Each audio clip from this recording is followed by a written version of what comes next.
So what's at stake here? Let's get the read right now from Senator Bill Cassidy from the fine state of Louisiana. Senator, we're just hearing right now that Mitt Romney has been disinvited to CPAC simply because he was for witnesses. Do you think that's a little vindictive? I'm not going to make the call for CPAC. Romney was voting his conscience. I cannot kind of comment upon that. I think the more important thing is that Romney, I'm pretty sure, will vote, if you will, you look at his votes, he's going to vote that the president should not be removed from office. And I think that's where the Congress should end up landing. The House managers did a terrible job putting the case together, a terrible job. They brought their witnesses, they brought the papers, and then they said they wanted more, asking the Senate to do their work.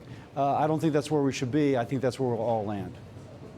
Do you worry, though, that this has divided the party? You're either with the president fully or you're not. And the reason I mentioned this retribution against Senator Romney is you're quite right. He has indicated nothing he has seen would push a vote to convict on his part.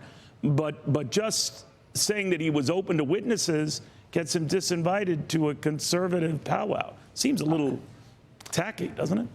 Well, again, I won't comment on CPAC's invitation policy.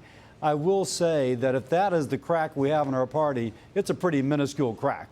And if you look at the other party, where AOC is raising money to fund primary candidates against Jerry Nadler, which kind of makes you wonder about Jerry's motivation to pursue this, they've got cracks. We've got something called micro, and those micro fractures are going to heal very quickly.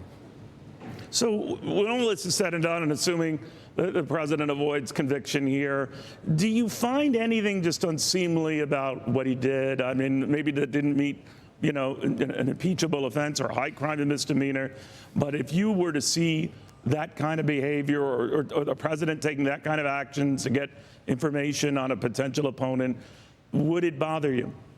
A couple things. The House managers did a credible job of creating this kind of, yes, the president may have done something.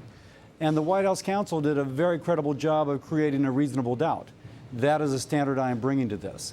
I don't think that we should be received personally, that we should be receiving information from foreign governments. Just don't. That's just not what we should be doing. So are there things I disagree with? Absolutely. But did the White House counsel create a reasonable doubt? Absolutely. And if we're going to be fair in this process, fair to the American people, fair to the process, fair to the accused, we have to consider just what the White House counsel, the case they built.